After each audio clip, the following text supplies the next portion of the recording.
Olá, sejam bem-vindos a mais uma TPC, Atividades Interdisciplinares entre Ciência da Natureza e Matemática. Faremos também uma breve apresentação da 7ª FECESP, que é uma ação voltada para a promoção da cultura científica. No início do ano letivo, foi enviado para as unidades escolares um boletim da sua divulgação e depois as atualizações dos cronogramas devido à Covid-19 e ao recesso dos professores. Nosso intuito é estimulá-los para participarem no próximo ano letivo. Obrigada. Bom dia, pessoal. Espero que todos estejam bem, sejam bem-vindos a mais uma TPC de Ciências da Natureza e Matemática. Vou apresentar um pouco sobre a 7ª FECESP. A FECESP é uma ação voltada para a formação, a divulgação e a promoção da cultura científica, que se constitui por meio de projetos de investigação, de pré-iniciação e dos desafios matemáticos na educação básica. Os projetos são carregados de intencionalidade educacional e científica, além de serem planejados e estruturados para estabelecer as relações pedagógicas que mediam a formação científica de estudantes da rede pública estadual de São Paulo. A FECESP fundamenta-se em 3 etapas do processo de aprendizagem, previstas no currículo do Estado de São Paulo e no currículo paulista de Ciências da Natureza, Ciências Humanas e Matemática, sendo elas atividades com participação ativa de estudantes, preferencialmente demandando consulta e cooperação com seus colegas, assim como o posicionamento crítico diante da situação-problema investigada. Temáticas que dialoguem com o contexto da escola e com a realidade do estudante, antecedendo aquelas que transcendem o seu universo vivencial. Observações que não se limitem a experiências demonstrativas ou laboratoriais, mas que envolvam também percepções do mundo real, em que a participação e o registro feito por estudantes sejam relevantes. Em linhas gerais, a FECESP é composta por projetos de pré-iniciação científica e desafios matemáticos, desenvolvidos por grupos de estudantes da Rede Pública Estadual de São Paulo. Cada projeto é orientado por um professor ou mais de um, como co-orientador. Os objetivos: promover a formação em nível de pré-iniciação científica, visando o desenvolvimento acadêmico de estudantes da Rede Pública Estadual de Ensino de São Paulo. Estimular estudantes a pensarem criticamente e a buscarem soluções alternativas para os desafios propostos na contemporaneidade, desenvolvendo assim as competências e habilidades do currículo paulista e do currículo do Estado de São Paulo. Ampliar os conhecimentos científicos dos jovens por meio da pesquisa e busca de soluções para os problemas identificados, sendo pautadas na ciência e em princípios éticos, podendo ser fundamentadas também na tecnologia, direitos humanos, sustentabilidade, saúde ou empreendedorismo. Instigar estudantes a se posicionarem de forma consciente diante de uma problemática e valorizar a pluralidade do patrimônio histórico, cultural e ambiental. Divulgar no âmbito da comunidade científica nacional e internacional as produções das escolas estaduais paulistas, com vistas à criação de novas oportunidades de intercâmbio de estudantes e professores. O público-alvo.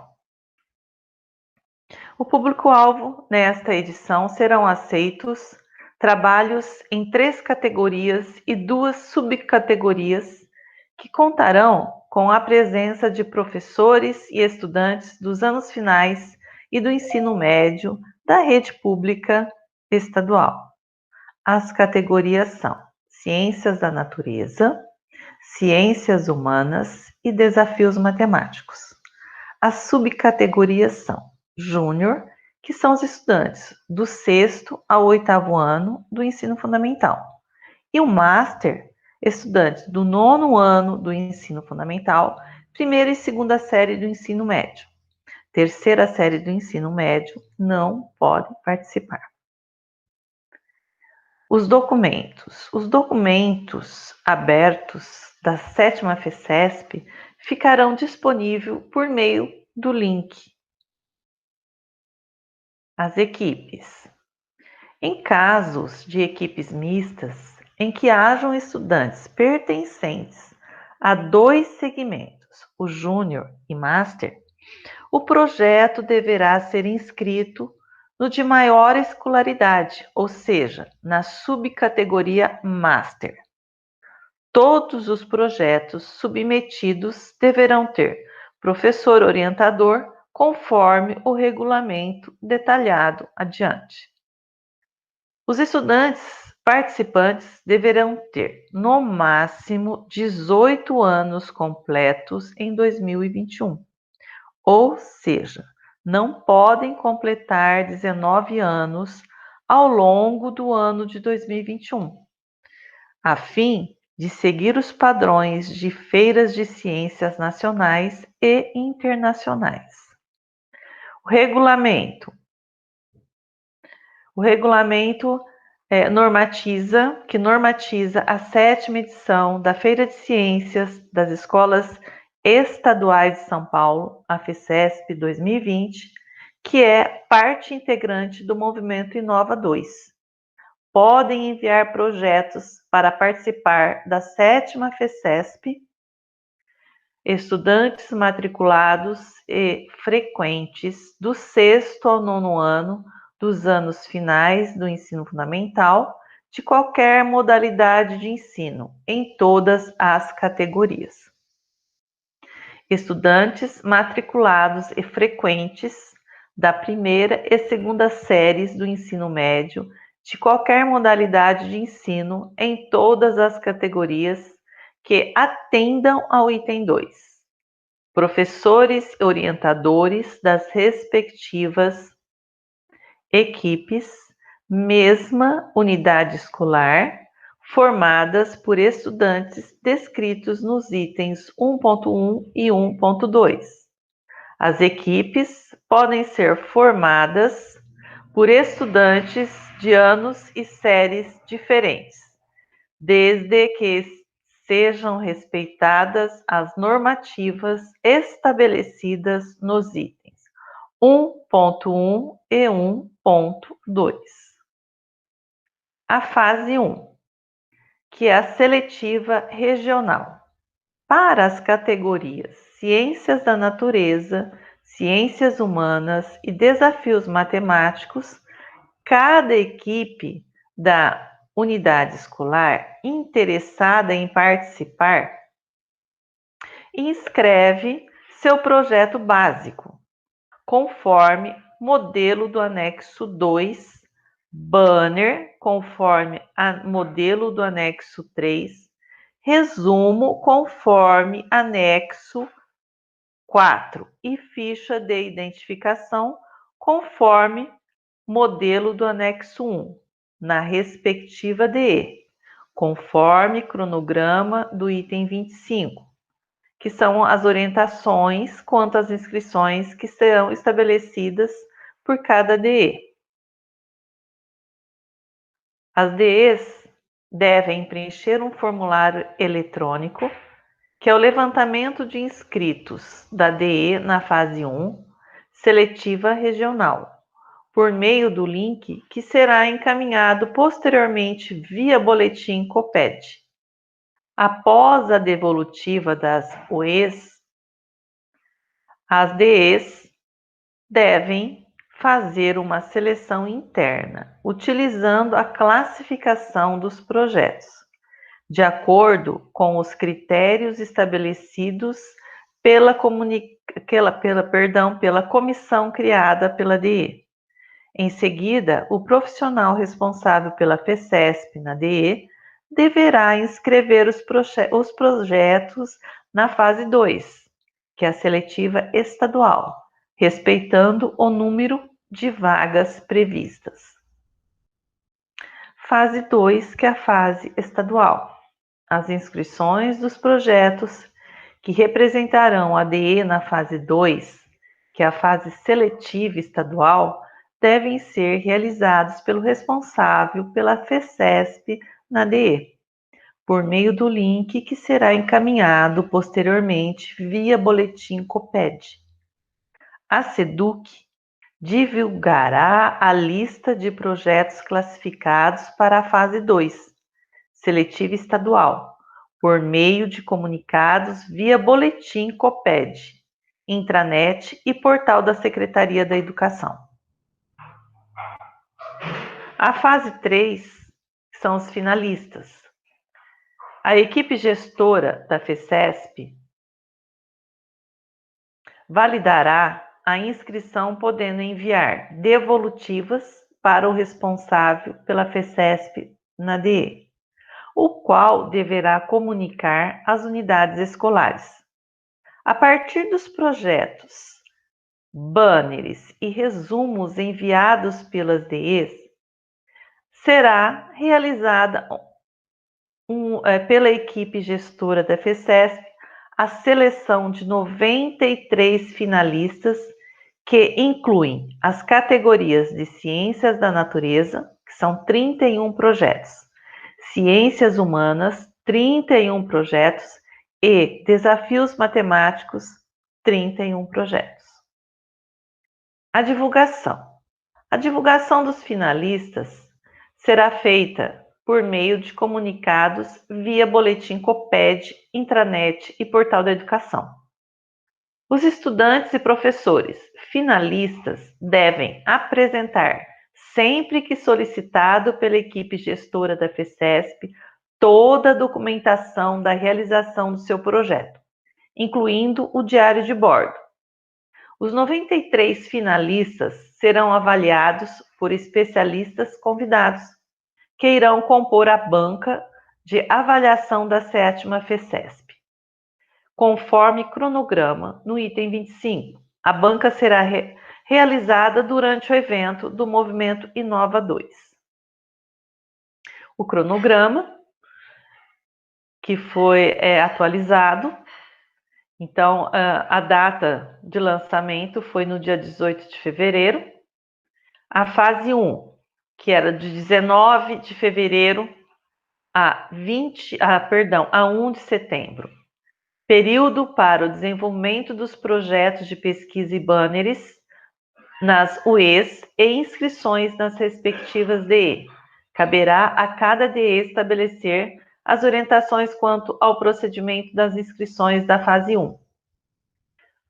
2 a 4 de setembro, período de preenchimento pelas DEs do formulário eletrônico, que é o levantamento de inscritos da DE na fase 1, que é a seletiva regional.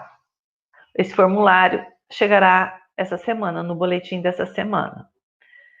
A fase 2, de 8 a 10 de setembro, período de inscrições na SEDUC dos projetos classificados na DE e de acordo com o número de vagas previamente estabelecidas nesse regulamento.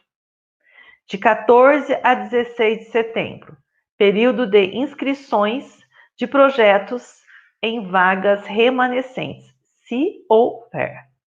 18 de setembro, divulgação da lista dos projetos inscritos e classificados na fase 2, que é a seletiva estadual.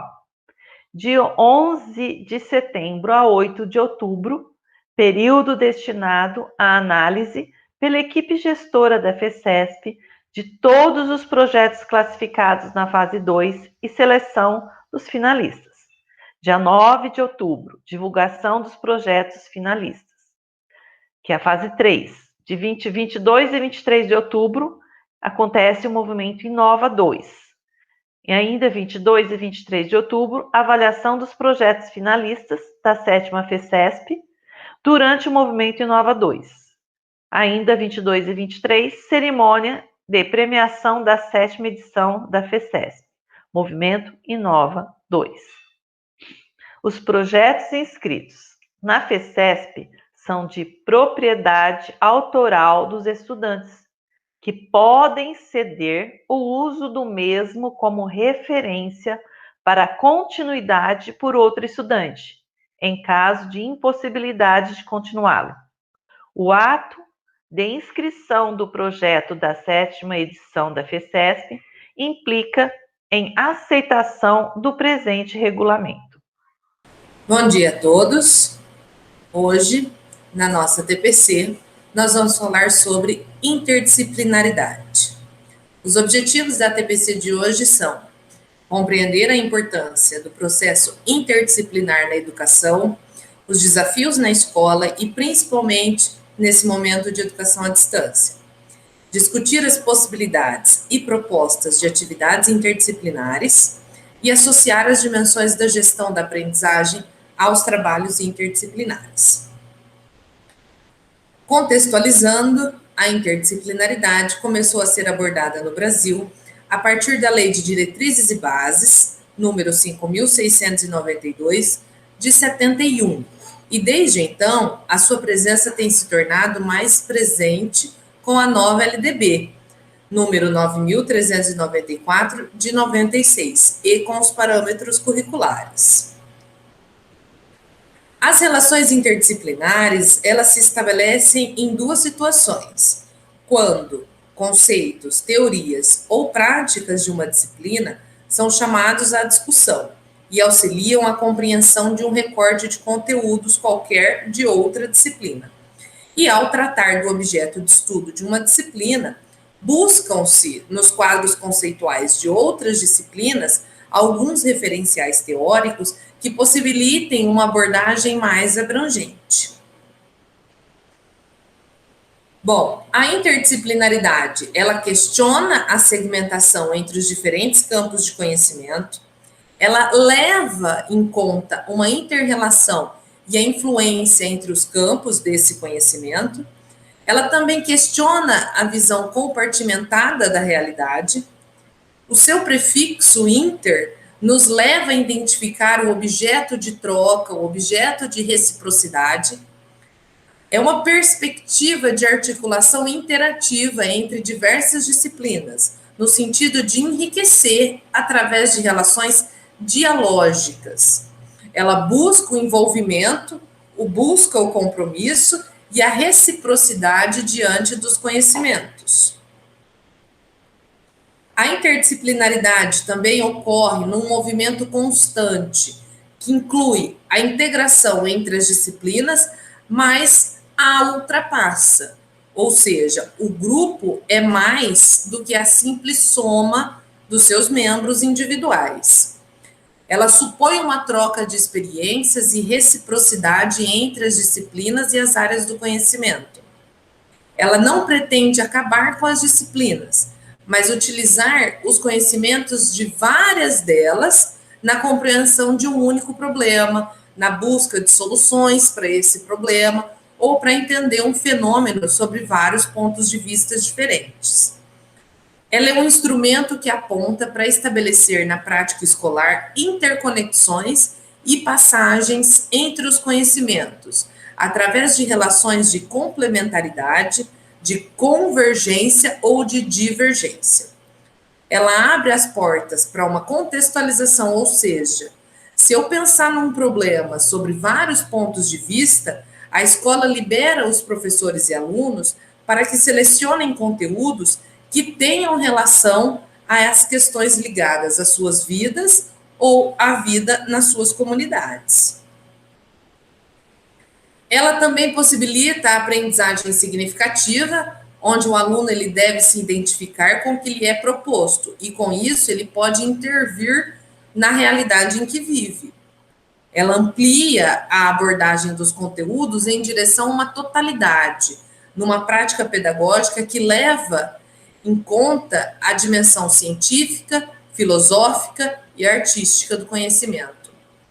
O ensino de conteúdos escolares, as relações interdisciplinares evidenciam, por um lado, as limitações e insuficiências das suas disciplinas individuais em suas abordagens, que eram isoladas, e, por outro lado, as especificidades próprias de cada disciplina para a compreensão de qualquer objeto. Desse modo, se explicita que as disciplinas escolares elas não são herméticas, fechadas entre si, mas a partir de suas especialidades, elas chamam umas às outras. E, em conjunto, elas podem ampliar a abordagem dos conteúdos, de modo que se busque a totalidade numa prática pedagógica que leve em conta as dimensões científicas, filosóficas e artísticas. O trabalho interdisciplinar, ele aparece no currículo paulista de modo a aprofundar os objetos do conhecimento, indicando sobre o uso de metodologias e estratégias didático-pedagógicas diversificadas, que são apresentadas na escrita das habilidades e nas orientações complementares, de forma a garantir equidade, igualdade e protagonismo juvenil, por meio da progressão de aprendizagens e do desenvolvimento integral. Segundo Libânio, no seu trabalho de 1994, o processo de ensino se caracteriza pela combinação de atividades do professor e dos alunos. Ou seja, o professor dirige o estudo das matérias e, assim, os alunos atingem progressivamente o desenvolvimento das suas capacidades mentais. O trabalho interdisciplinar, ele também implica em articulação de saberes, ele implica numa nova postura diante do conhecimento e na construção de conhecimentos globalizantes. Segundo Piaget, a interdisciplinaridade seria uma forma de se chegar à transdisciplinaridade, que é uma etapa que não ficaria na interação e reciprocidade entre as ciências, mas ela alcançaria um estágio onde não haveria mais fronteira entre as disciplinas. Agora, eu vou deixar vocês com um videozinho para a gente começar a falar sobre a interdisciplinaridade entre física e matemática. É um vídeo sobre a sequência de Fibonacci.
Bom, vocês acabaram de ver um exemplo, um vídeo de exemplo da sequência de Fibonacci, e a sequência é uma sucessão de números que misteriosamente aparecem em muitos fenômenos da natureza. Ela foi descrita no final do século XII pelo italiano Leonardo Fibonacci. Ela é infinita e começa com 0 e 1. Os números seguintes são sempre a soma dos dois números anteriores. Ao transformar esses números em quadrados e dispô-los de maneira geométrica, é possível traçar uma espiral perfeita, que também aparece em diversos organismos vivos. Outra curiosidade é que os termos da sequência também estabelecem a chamada proporção áurea, muito usada na arte, na arquitetura e no design, por ser agradável aos olhos. O seu valor é de 1,618, e quanto mais você avança na sequência de Fibonacci, mais a divisão entre o termo e o seu antecessor se aproxima desse número áureo. Bom, eu vou citar para vocês, por exemplo, o período de translação de Vênus e da Terra. Vênus executa uma órbita ao redor do Sol em 224,695 dias e a Terra em 365,242 dias. Admitindo, então, a razão, ou seja, a divisão entre o período de translação da Terra e de Vênus, a gente obtém precisamente o número de ouro, aproximadamente 1,62, que a gente representa pela letra grega Φ. E mais interessante, quando a Terra completa 5 voltas ao redor do Sol, Vênus completa 8 voltas ao redor do Sol. E, por sua vez, quando a Terra executa 8 voltas ao redor do Sol, Vênus totaliza 13 voltas ao redor do Sol, estabelecendo novamente a sequência de Fibonacci. E se a gente faz a razão entre esses números, a gente obtém novamente o número áureo. Aqui eu trouxe para vocês uma imagem de uma galáxia em formato de espiral, e as galáxias espirais são assim denominadas devido à sua morfologia, pois elas apresentam uma clara estrutura espiral em torno do seu núcleo quando vistas perpendicularmente ao seu plano. No núcleo da galáxia existe uma predominância de estrelas mais velhas, enquanto nos braços verifica-se uma maior atividade de formação estelar. A Via Láctea, que é onde se localiza o nosso sistema solar, é uma galáxia espiral, grande e massiva. E se observa também aí a espiral de Fibonacci na forma das galáxias. A divina proporção, ela também pode ser observada nos anéis de Saturno. Então, mediante as distinções de coloração que a poeira cósmica e pequenos asteroides promovem visualmente. A sequência de Fibonacci é, então, uma sequência numérica criada por nós, dentro do nosso sistema decimal. Porém, o fenômeno da espiral, ele existirá mesmo sem a nossa interpretação numérica. O formato do olho de um furacão também segue a sequência de Fibonacci. Olha que incrível.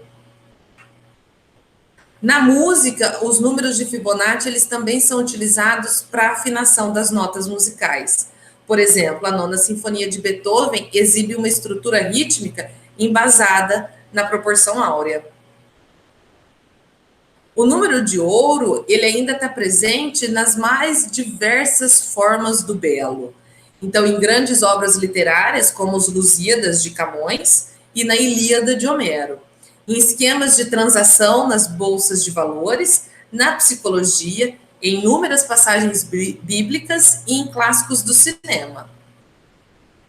Bom, para a gente conseguir trabalhar com a sequência de Fibonacci, por exemplo, o formato espiral das galáxias, a gente pode abordar isso agora no terceiro bimestre do primeiro colegial, que a gente trata temas relacionados à astronomia. E quais, então, são as habilidades que a gente pode incluir nessa atividade? Então, eu citei algumas aqui: identificar termos, fenômenos e situações que estão relacionadas ao estudo da astronomia e da ciência espacial, interpretar texto ficcional e estabelecer relação entre o seu conteúdo e a realidade física cientificamente interpretada, classificar, segundo conceitos físicos, os variados corpos que compõem o universo, identificar informações sobre astronomia e ciência espacial em diferentes mídias, estimar e comparar as dimensões espaciais, como tempo, tamanho, distância, estabelecer relações de proporcionalidade entre as dimensões do planeta Terra com objetos do cotidiano e estabelecer relações de proporcionalidade entre as dimensões do sistema Terra-Lua. Essas são algumas habilidades que a gente pode abordar nesse contexto. Agora eu vou deixar vocês com o PCNP de Matemática, Elton, para ele falar de algumas habilidades da matemática para a gente conseguir trabalhar a interdisciplinaridade. Muito obrigada a todos. Tchau. Bom dia a todos e a todas. Muita alegria que nós recebemos todos vocês em mais um ATPC. Eu quero agradecer a PCNP Melina por ter escolhido a interdisciplinaridade entre física e matemática, escolhendo a habilidade que a razão áurea, número de ouro, né? Que é uma proporção tão linda, né, que a gente encontra dentro da matemática e a relação entre ela e as outras áreas, a natureza, o cosmos, igual a Melina destacou. Vamos conversar um pouquinho sobre algumas habilidades que podem ser destacadas, né? Então, eu venho aqui, deixa eu compartilhar com vocês a tela. Então, eu tenho proposta interdisciplinar física e matemática, habilidade matemática, conteúdo do tema proporcionalidade. Esse tema ele pode ser trabalhado com foco em proporcionalidade, pode ser principalmente entre segmentos, né? Então, eu tenho competências e habilidades, compreender o conceito de razão na matemática, saber calcular a razão entre duas grandezas de mesma natureza ou natureza distinta, conhecer os principais tipos de razão, porcentagem, escala, velocidade, habilidade, conhecer o número irracional como o número real, cuja representação decimal é infinita e não periódica, e estimar a localização de alguma delas na reta numérica. Questão de estratégia, que a gente possamos fazer a exploração, resolução e discussão de situações e problemas envolvendo diferentes tipos de razão. Então, a razão áurea, ela entra aí, né? É o número φ, ela vai entrar nessa estratégia, né, de abordagem com o aluno. Atividades práticas de investigação das razões e proporções do corpo humano e na natureza. Então, ele se encaixa nessa estratégia de trabalho, né, dentro do material. Hoje em dia, com a BNCC, né, com o novo material, ele é abordado tanto no maior peso, né, tanto no 7º ano quanto no 9º ano, plano de segmento. Olha a proporção a seguir, o ponto C divide o segmento AB. Então, tenho o segmento AC e o segmento CB. De maneira que, o que vai acontecer? Eu posso falar, né? Média de extrema razão, né? Que eu vou obter. Então, eu tenho assim, ó, o segmento AC, que é o maior segmento aqui, está para o segmento que é o menor CB, assim como eu posso falar que o segmento AB, que é o todo, está para o segmento AC. Então, essa razão aqui, ó, esse segmento que temos a origem aí depois do retângulo áureo, né? Que a Melina mostrou. Aqui alguns exemplos, curiosidades também apresentadas. Eu tenho a régua de proporção áurea, utilizada por odontologistas, principalmente os ortodontistas, né? Que trabalham com a estética do sorriso e a proporção entre o nariz, o queixo e o rosto, né? Ligado à beleza. Em pentagrama, também, podemos observar aqui no pentagrama, ó, que mostrou no vídeo, que eu tenho o segmento, se eu fizer, né, a divisão entre os segmentos, então se eu pegar aqui, ó, razão desse segmento maior, da diagonal, desse pentágono, dividido por essa parte verde aqui, eu também tenho o segmento, o número φ, aproximadamente. Se eu pegar esse segmento aqui, ó, verde, e dividir pelo segmento azul, eu tenho também a mesma proporção. E se eu dividir o segmento azul pelo segmento laranja, eu também tenho o mesmo número, mesma razão. Aqui temos também, ó, a régua de proporção áurea, que é utilizada, né, tanto na proporção do nariz à boca, da boca ao queixo, né? O rosto todo apresenta proporção áurea, também nos dentes, né? Então, em relação a cada dente ao seu posterior. Então, esse segmento áureo, aqui utilizado na parte odontológica, né? Na ortodontia. Temos também aqui, ó, formação dos triângulos, dos retângulos áureos, né? Que no vídeo mostrou. Então, mostra aqui o padrão de sequências de retângulos áureos, pode ser observado também na proporção entre o crescimento e o raio do interior da concha do molusco Nautilus, que se encontra no Oceano Pacífico, né? Esse tipo de molusco. Ele cresce com essa proporção. Então, e temos aí inúmeros exemplos a ser abordado. Então, agora eu passo a palavra para a Miriam, e daqui a pouco eu retorno, tá bom? Grande abraço, até daqui a pouco. Bom dia novamente. Como já foi citado pela PCNP Melina, o enfoque da nossa TPC vai ser a interdisciplina. E eu demonstrarei uma interdisciplina entre ciências e matemática. Então, exemplificando em ciências, demonstrando o uso da matemática utilizando o corpo humano, que é o conteúdo do terceiro bimestre do 6º ano. Sistema muscular e esquelético.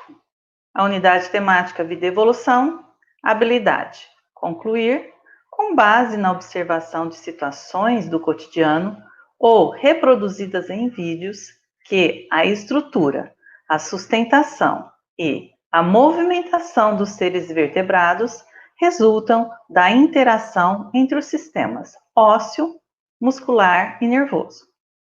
Objetos de conhecimento, interação entre o sistema muscular e nervoso, sistema locomotor ou esquelético. Movimentando o corpo. Sustentação e os movimentos dos corpos dos animais são realizados por estruturas denominadas músculos.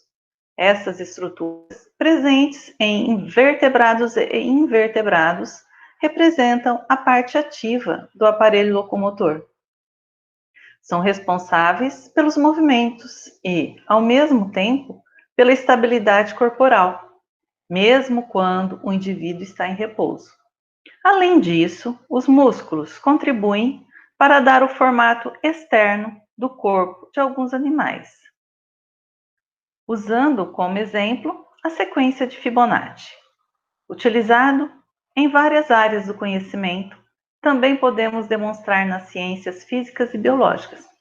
Sequência de Fibonacci foi elaborada pelo matemático italiano Leonardo Pisa, também conhecido como Leonardo Bigolo ou Leonardo Fibonacci. A sequência foi demonstrada na introdução. Essa sequência foi criada no ano de 1202, quando o matemático descreveu o crescimento de uma população de coelhos. A série de Fibonacci e o número de ouro estão presentes nas simetrias deste desenho e o que ele retrata. O desenho também é considerado frequentemente como símbolo da simetria básica do corpo humano e, para extensão, para o universo como um todo. É interessante observar que a área total do círculo é idêntica à área total do quadrado. E este desenho pode ser considerado um algoritmo matemático para calcular o valor do número irracional, que é igual a 1,618. Na mão humana, os ossos assinalados estão na razão de 1,618. No esqueleto humano, por exemplo, da ponta do ombro ao pulso e do pulso ao cotovelo é aproximadamente 1,618. Da ponta do ombro ao calcanhar, extremidade superior do fêmur ao calcanhar, também o mesmo número, 1,618. Então vamos lá voltando para o homem vitruviano. O corpo humano. Essas proporções anatômicas ideais foram representadas pelo homem vitruviano, obra de Leonardo da Vinci. A altura do corpo humano é a medida do umbigo até o chão, a altura do crânio e a medida da mandíbula até o alto da cabeça, a medida da cintura até a cabeça e o tamanho do tórax, a medida do ombro, a ponta do dedo, e a medida do cotovelo, a ponta do dedo, o tamanho dos dedos e a medida da dobra central até a ponta, a medida da dobra central até a ponta, dividido, e da segunda dobra até a ponta, a medida de seu quadril ao chão e a medida do seu joelho até o chão. Aí a atividade proposta, né, para representar a sequência de Fibonacci no corpo humano. A relação do número de ouro com o corpo humano e sugestão para a realização de medições em casa, como indicadas na figura. Essa figura eu vou passar depois para vocês, porque aqui não ficou muito nítida. Então, o que a figura propõe? Utilizando a figura do corpo humano, abaixo e a calculadora, calcule as divisões, sabendo que a unidade de medida dos segmentos indicados é centímetros. A questão A. Dividir a altura do corpo pela distância do umbigo até o pé. O comprimento, a B. O comprimento do ombro até a ponta dos dedos das mãos, dividido pela distância do cotovelo até a ponta dos dedos das mãos. A C. Comprimento da perna, dividido pela distância do joelho até o pé. E a D. Comprimento da testa até o queixo, dividido pela distância dos olhos até o queixo. Atividade, em seguida, nessa atividade, foi pedido que os alunos calculassem as razões com o auxílio da calculadora, mas estes podem apresentar dificuldade relacionada à fração. De acordo com Nunes e Bright, 1997, é comum que os erros com as operações em frações ocorram e passem despercebidos ao longo dos anos. A arte, a Mona Lisa, de Leonardo da Vinci, usa a razão na relação entre o tronco e cabeça e entre os elementos do rosto. Referências bibliográficas. Agora eu passo a palavra para o PCNP Elton, falar um pouco da matemática, né, aplicada nessa atividade de ciências físicas e biológicas. Muito obrigada. Obrigado, Miriam, por ter escolhido esse tema também, por ter trabalhado, mostrando as proporções ligadas ao corpo humano. Então, o aluno, quando trabalhamos na nossa aula de matemática com as proporções, os alunos já ficam todos querendo também fazer as medições para ver se realmente apresenta essas proporções. Vou mostrar para vocês um pouquinho também dessas habilidades. Vou compartilhar com vocês aqui. A interdisciplinaridade entre, né, a ciência e a matemática. Habilidades, também vão abordar a proporcionalidade, tá? Sugestão de estratégia, continuamos com a exploração, né, resolução e discussão de soluções, problemas. Agora sim, no corpo humano, todo o material, ele traz um texto inicial. Antigamente, os livros de matemática, eles eram livros que iam direto. Você abria ele só tinha lá 2 linhas e já começava a calcular, calcule. E o aluno saía calculando. Sem saber significado. Mudando isso e mudou muito. Ela não está apenas por ela só. Ela está ligada no universo. As disciplinas, elas têm que conversar entre si. Então é muito importante que quando estiver aplicando uma atividade, o professor faça essa leitura com o aluno, discuta a leitura, traga esse contexto para dentro da sala de aula, né? Não apenas calcule. Então é muito importante, é muito legal hoje em dia encontrar isso nos livros didáticos, né? E no próprio material da secretaria. É muito importante, um exemplo, esse trabalho aqui, esse artigo, ele traz o comprimento, algumas relevâncias importantes em relação ao homem vitruviano. Então, o vitruviano e as razões do corpo humano. Então, é marcada a A Miriam começou a falar sobre essas proporções, mas eu vou destacar algumas muito importantes. Quando observamos aqui o homem vitruviano, algumas proporções que eram utilizadas na hora de esculpir estátuas, né, do corpo humano, e também o desenho, né, um exemplo. Quando eu tenho aqui o braço aberto do homem, né, ele tem a mesma comprimento da altura, e a cabeça dele é 1/8 da sua altura, enquanto os antebraços é 1/8 da altura. As mãos é 1/10 da altura, a mão aberta, e o pé é 1/8 da altura. Essa obra de arte, ela se encontra em Veneza. Hoje em dia, né, ela tem 35 centímetros por 26 centímetros, não é uma obra tão grande, e foi construída de Leonardo de 1452 a 1519.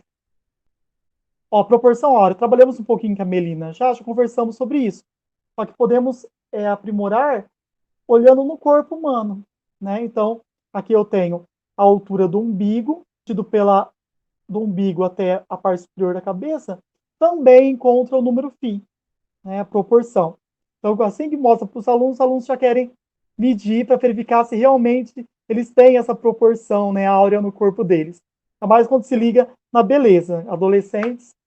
E também podemos observar aqui no rosto, né, que da altura do queixo, aqui do fundo do queixo, até a sobrancelha, dividido pela sobrancelha até o topo da cabeça, tem que apresentar essa proporção.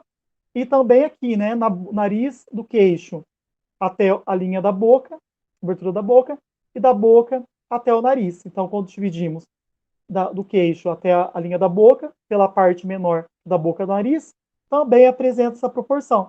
Também temos o dedo, né? Os dedos também apresentam a mesma proporção áurea. Com a BNCC, o que acontece? Temos a volta, né, com uma força maior das construções, né, com régua, compasso, e em programas, né, próprios também. Então, podemos trabalhar nas nossas aulas a construção construção do retângulo áureo, do segmento áureo também, com régua e a partir daí, iniciar o trabalho com proporção, né? A partir de um segmento dado, proporção, eles construírem outro. Agora fiquem com a Cláudia, até daqui a pouco.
Bom dia, pessoal. É um prazer estar mais uma vez aqui com vocês. Hoje nós vamos falar sobre proposta interdisciplinar matemática e biologia. A habilidade de biologia que nós vamos ver hoje será interpretar dados apresentados em esquemas, tabelas e gráficos a partir de conhecimentos sistematizados sobre transmissão de características hereditárias. Essa abordagem foi trabalhada no segundo bimestre, mas que pode ser retomada a qualquer momento do terceiro e quarto bimestre. Tanto é que os alunos se interessam muito por essa parte, né? Porque eles querem saber por que eles têm os olhos claros, por que eles têm os cabelos escuros.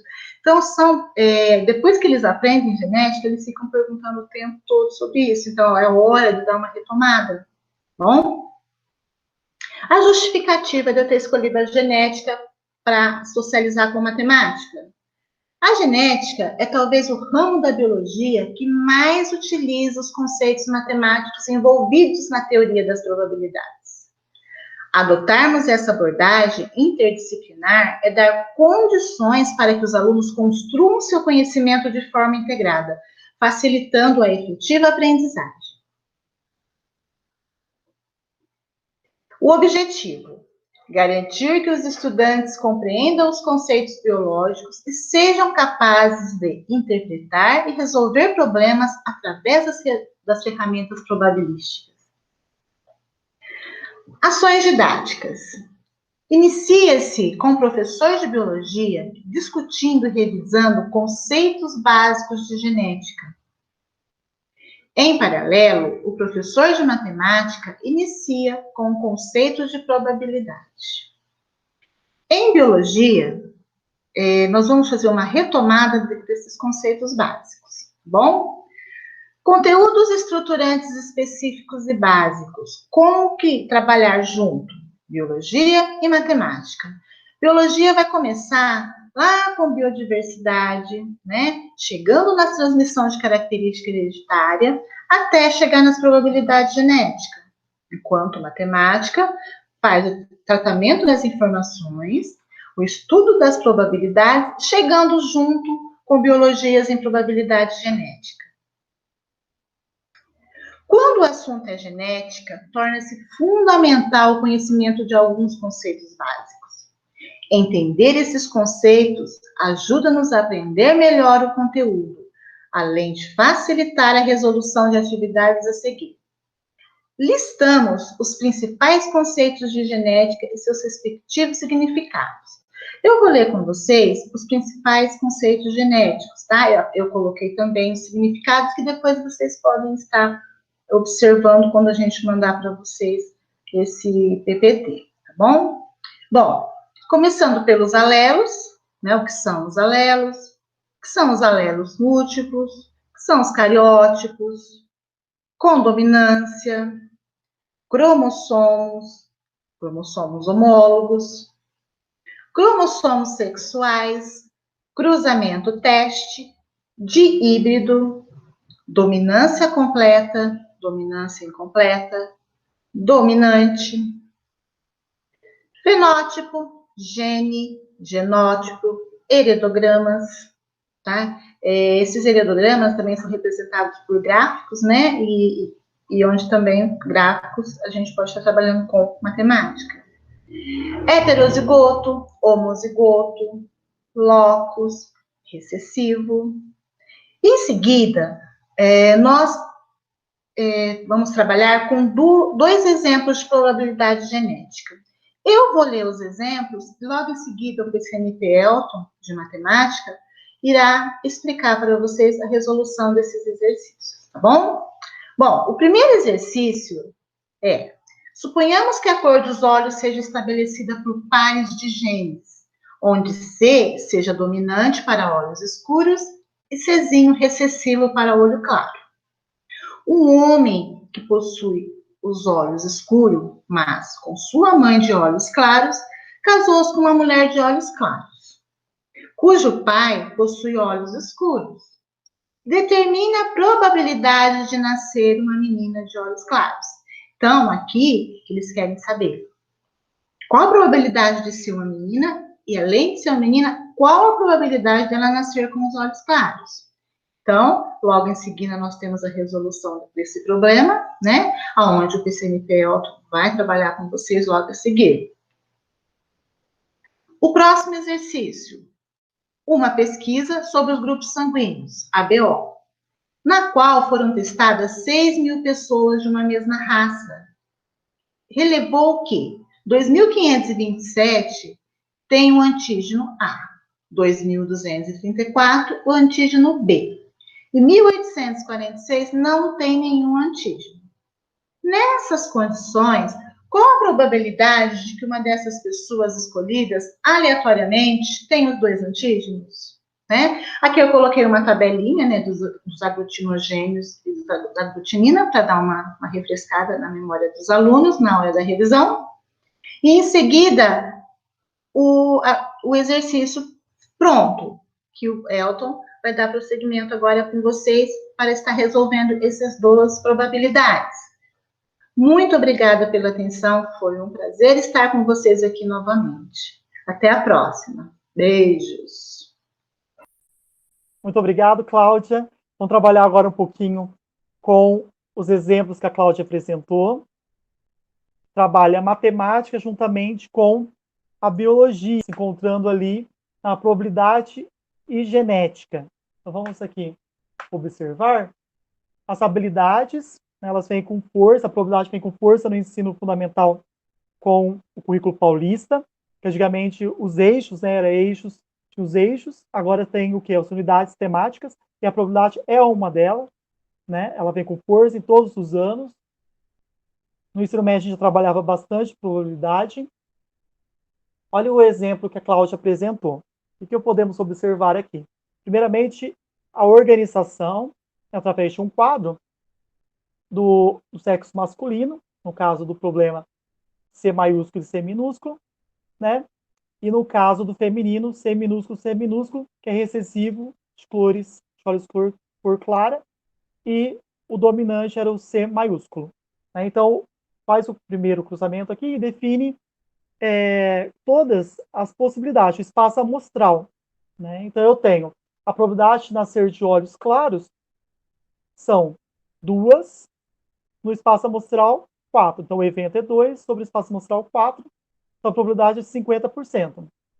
A probabilidade de nascer menina, eu tenho o espaço amostral menina e menino, o evento seria menina. Então, eu tenho 1 em 1 dividido por 2, né? 1 no numerador, 2 no denominador. Então, 50%. E probabilidade de nascer menina de olhos claros é o produto, né? Entre a resposta do primeiro aqui e do segundo. 50% vezes 50%, né? Ou meio, dá 1/4, né? Que é 25% a probabilidade. Temos também o outro exemplo que a Cláudia apresentou. Uma curiosidade, trabalhar, né, que as hemácias se apresentam dois antígenos, né, o A e o B, em relação ao grupo sanguíneo. O que podemos observar aqui? Nós temos o A e o B, são antígenos, então significa que eu tenho o antígeno A, o antígeno B, tem outras hemácias que apresentam antígeno A e B, e umas que não apresentam. Então, eu posso representar através de diagramas de Venn, né? Então, eu tenho A apenas com antígeno A, apenas com antígeno B, no caso B. O DA, B, temos antígeno A e B, e o O não tem antígenos. A pergunta, a Claudinha já explicou, né? A pergunta, uma pesquisa sobre grupos sanguíneos, ABO, na qual foram testados 6.000 pessoas, que 2.527 têm o antígeno A, 2.234 antígeno B, 1.846 não tem antígeno nem algum, né? No caso, não apresentam antígenos. Então, a pergunta é a seguinte: nessas condições, qual é a probabilidade dessas pessoas escolhidas aleatoriamente tenha dois antígenos, né? Significa A, B. Se é A, B, então está na intersecção. Então, vamos lá. Então, eu tenho aqui uma intersecção, um número que eu não conheço. Então, eu tenho 2.527 o antígeno A menos a intersecção e 2.234 menos a intersecção, no caso do antígeno B. as pessoas aqui apresentarão os dois antígenos. Vou montar uma equação, né, mais as pessoas que não apresentam antígeno, eu vou encontrar o número de pessoas que apresentam antígeno AB, está na intersecção aqui. Vou calcular a probabilidade do evento, número do evento, sobre o espaço amostral, que é o total de pessoas. Então, eu calculo que apresenta 10,12% das pessoas apresentam, né, os antígenos, dois antígenos, A e B. É importante também, muitas vezes, dá para até fazer um diagrama, né, ligando, e mostrar para o aluno que eu tenho, fora os antígenos, eu tenho o antígeno do RH também, que é o positivo e o negativo. Observar que o O negativo sendo o doador universal e o AB positivo como sendo o receptor universal. Agora vocês vão ficar um pouquinho com a Ciomara e eu retorno daqui a pouco. Um abraço. Obrigada, Elton. Bom dia a todos, sejam bem-vindos. Dando continuidade ao tema, irei falar sobre a importância da interdisciplinaridade no ensino de Química e Matemática. Para isso, fiz um recorte da BNCC que diz o seguinte: a interdisciplinaridade na BNCC tem um importante papel de trazer à tona situações, problemas reais e importantes para o mundo contemporâneo. A função e o sentido da interdisciplinaridade consiste em promover competências e habilidades que dialogam com o mundo real. Acredita-se que a melhor forma de minimizarmos as dificuldades enfrentadas pelos alunos é trabalhar as disciplinas em forma interdisciplinar, para que os estudantes tenham uma visão integradora e mais atrativa do conhecimento. Busquei ainda um recorte de uma monografia intitulada A Inter-Relação da Matemática e a Química, que fala o seguinte: observou-se que boa parte dos estudantes possui uma noção da importância dessas duas disciplinas, mas que para eles a relação entre elas ocorre de maneira desconectada. Como consequência a essa desconexão, somada à dificuldade em matemática, promove direta e indiretamente no aluno um aumento na dificuldade e no interesse em aprender química. Bom, precisamos refletir, né? Refletir sobre as dificuldades existentes e buscar alternativas, né? Criar situações, problemas que facilite a compreensão da química e da matemática, porque a matemática no ensino da química ela é muito importante. Então, vamos buscar alternativas. Esse é o grande desafio, mas é na BNCC e suas competências que buscamos cada vez mais recorrer para um ensino investigativo, estimulando um pensar científico para o aluno. Quando ele passa a elaborar, testar hipóteses, formular e resolver problemas, ele cria uma conexão entre o conhecimento e as disciplinas. A BNCC, ela traz 10 competências e hoje será contemplada a competência número 2, exercitar a curiosidade intelectual, recorrer à abordagem própria das ciências, incluindo a investigação, a reflexão, a análise crítica, a imaginação e a criatividade, para investigar causas, elaborar e testar hipóteses, formular e resolver problemas e criar soluções, inclusive tecnológicas, com base nos conhecimentos das diferentes áreas. Bom, para desenvolver tudo isso e preparar uma situação de aprendizagem que ocorra a interdisciplinaridade entre a química e a matemática, é necessário buscar as habilidades de cada uma delas. Então, hoje será desenvolvido aqui uma atividade da primeira série do ensino médio, que contempla habilidade de matemática e de química. Quais as habilidades de química serão desenvolvidas? Reconhecer que nas transformações químicas há proporções fixas entre as massas de reagentes e produtos. Aplicar as leis de conservação de massa e proporções fixas para prever massas de reagentes ou produtos. Qual é o objeto do conhecimento? Conservação da massa e proporções entre as massas de reagentes e produtos nas transformações químicas. E como que nós vamos usar, qual a habilidade da matemática? A habilidade é a seguinte: saber reconhecer relações de proporcionalidade, direta, inversa, direta com quadrado, entre outras, representando-as por meio de funções. Então, aqui, ó, proporcionalidade, né? Nós vamos utilizá-la. Então, a gente vai contribuir com a matemática e a matemática irá contribuir com a química. Além disso, deixei aqui registrado para vocês as habilidades do SAEB, que é resolver problema que envolva porcentagem, resolver problemas que envolvam variação proporcional direta ou inversa entre as grandezas, resolver problemas envolvendo informações apresentadas em tabelas ou gráficos. O guia de transição, ele traz a seguinte orientação: recomenda-se que o professor esteja atento à mediação desta atividade, pois ela contempla a habilidade de relacionar, prever e resolver problemas que envolvam a variação proporcional entre grandezas, trabalhando a interdisciplinaridade com a utilização de conteúdos previstos em matemática. Então, afirmando essa interdisciplinaridade, né? Falando da importância. Diante de todo essa conversa, né? Então, foram preparadas algumas situações de aprendizagem que consta no caderno do aluno. Para desenvolver a situação de aprendizagem, fiz um lembrete de duas leis ponderais: a lei de Lavoisier, conhecida como a lei de conservação das massas, e a lei de Proust, também conhecida como a lei das proporções constantes. Bom, exercícios. Esses exercícios, eles têm que fazer, são situações problemas. O aluno tem que entender que ele tem que refletir para poder responder. Então, no caderno do aluno, ele traz um exercício que diz o seguinte: uma indústria estudou a combustão do etanol em laboratório e obteve os seguintes resultados.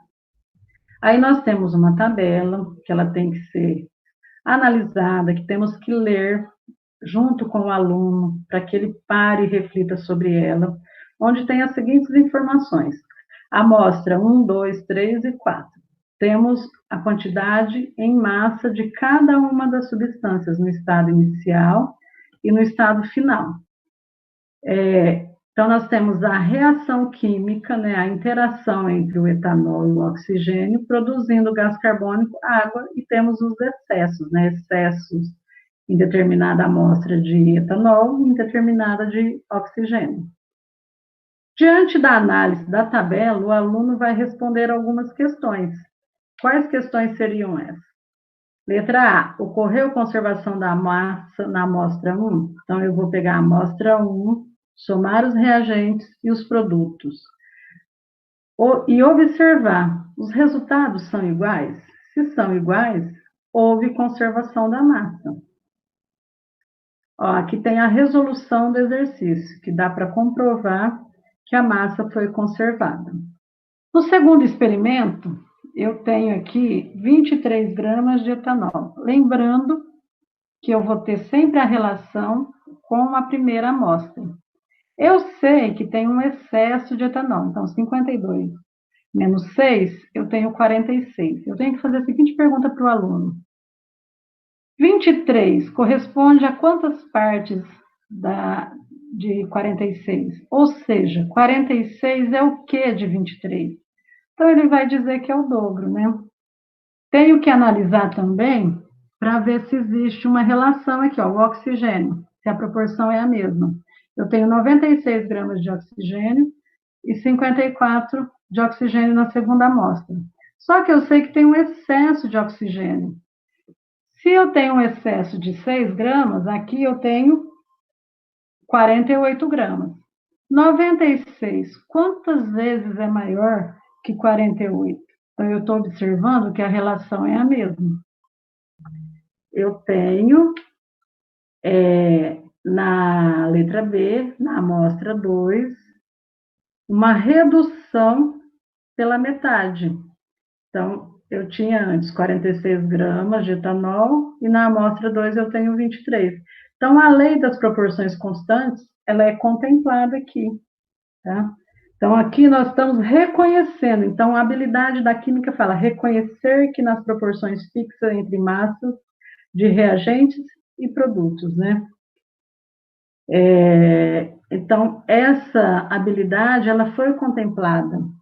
A habilidade também de conservação das massas também foi contemplada na lei de Lavoisier. Amostra C. Calcule a quantidade de etanol adicionado, sabendo que o oxigênio está em excesso. Qual é a massa de gás carbônico e de água produzida? Então, eu tenho que voltar novamente na minha tabela e fazer uma análise. Eu tenho um dado aqui, olha, eu tenho 196 gramas de oxigênio, mas tem um excesso de oxigênio. 196 menos 4, 192. 192, quantas vezes é maior que 96? Então, é só eu encontrar essa relação, né? Então, aí eu tenho aqui, ó, para vocês, análise da proporção. Então, 192 dividido por 96, ou seja, 192 está para 96. Qual o valor que eu encontrei, né? Quantas vezes, né? 2. E essa relação vai estar presente em todas as substâncias. Então, a todo momento, eu estou aplicando aqui, com essas situações, problemas, a habilidade de química e a habilidade de matemática também. Então, eu tenho uma interdisciplinaridade entre as disciplinas. Já na letra D, quais seriam as quantidades de reagentes necessárias para a produção de 616 gramas de de gás carbônico? Registre na tabela. Vamos voltar lá no início. Então, aqui, 616 gramas de gás carbônico. Eu preciso encontrar os valores do etanol, do oxigênio, da água. Como que eu vou fazer? Aí eu tenho que fazer a seguinte pergunta. 616, quantas vezes é maior que 88? Então, gente, como a gente fala em interdisciplinaridade entre a matemática e a química, vocês estão percebendo que o tempo inteiro aqui nós estamos calculando, então nós estamos usando a matemática, nós estamos usando a compreensão da química, o raciocínio químico, junto com a matemática. Então, fazendo essa divisão, ou seja, o 616 aqui está para 88, a gente pode até lembrar o aluno aqui, né, da matemática. Nós vamos encontrar o valor 7. Então, ou seja, ele é 7 vezes maior. Se ele é 7 vezes maior que a amostra 1, é só eu pegar os valores da amostra 1, lembrando que do etanol é 46, multiplicar por 7. Vou encontrar aqui o valor, 322. A mesma coisa vou fazer com o oxigênio, 96, que é da amostra 1, que é a minha análise, eu parto por aqui, e vou multiplicar por 7, encontro o valor. E a mesma coisa eu vou fazer com a água. Em relação à amostra 1, 7 vezes, ela passa a ter um valor de 378. Então, eu encontrei os valores, né? Analisando a proporção que existia em cada um deles. Preenchi minha tabela. Após preencher a tabela, posso voltar a analisá-la com o aluno, lembrando que cada amostra eu posso somar os reagentes e verificar se a massa é igual aos produtos. Lembrando da amostra 1, os reagentes, a massa corresponde a 148, no produto também. Então, houve conservação da massa. Na amostra 2, se eu somar aqui os reagentes, eu vou obter um total de 77. E se eu somar os produtos, também. Então, houve conservação da massa. Na amostra 3, se eu somar os reagentes, eu vou obter um resultado de 288, que será igual à soma dos produtos. Então, eu também posso dizer que houve conservação da massa. Na amostra 4, eu tenho 322 de etanol, 672 de oxigênio. Os meus reagentes, somando, eu tenho 994. Se eu somo os produtos, 616 e 378, eu obtenho os 994. Então, houve conservação da massa. Então, lembrando que a habilidade de química foi contemplada. Reconhecer a conservação da massa em transformações químicas.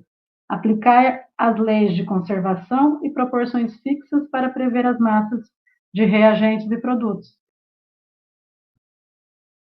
Bom, trouxe mais alguns exercícios, mas não vou falar sobre eles passo a passo, pois o nosso tempo já está curto.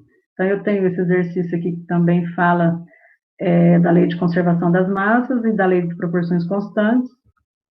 Tem esse exercício aqui também, que é uma situação-problema, que está no caderno do aluno, né? Aqui foram utilizadas as atividades do volume 2 e volume 3, que diz o seguinte: sabendo-se que a massa das partículas envolvidas em uma transformação química expressa em unidades de massa atômica podem ser relacionadas às massas dessas substâncias, mantendo-se a proporcionalidade entre elas. Então, nós vamos aplicar a habilidade matemática junto com a habilidade de química, né? Então, quais as habilidades nós podemos contemplar? Todas as que nós elencarmos relacionadas a esse assunto. Também não vou fazer o passo a passo, pois o tempo está acabando. Aí tem aqui o quadro preenchido para vocês conversarem com os alunos. Para encerrarmos, fica aqui uma mensagem. É no exercício da interdisciplinaridade que os alunos aprendem a terem uma visão do mesmo objeto sob prismas distintos. E só assim, professores e alunos compartilham o aprendizado e constroem juntos o conhecimento. Obrigada a todos pela atenção. Agora fiquem com o PCNP Elton. Muito obrigado, Silmara. Vamos analisar agora algumas habilidades que são desenvolvidas no ensino, nos anos finais do ensino fundamental, e vão dar subsídio para o desenvolvimento das habilidades e cálculos no ensino médio, na disciplina de Química. Eu vou compartilhar com vocês aqui algumas habilidades. Não vou ler com vocês, porque estão finalizando, então eu tenho. Principalmente, vou destacar algumas, né? Principalmente o cálculo da porcentagem, utilizando a parte todo.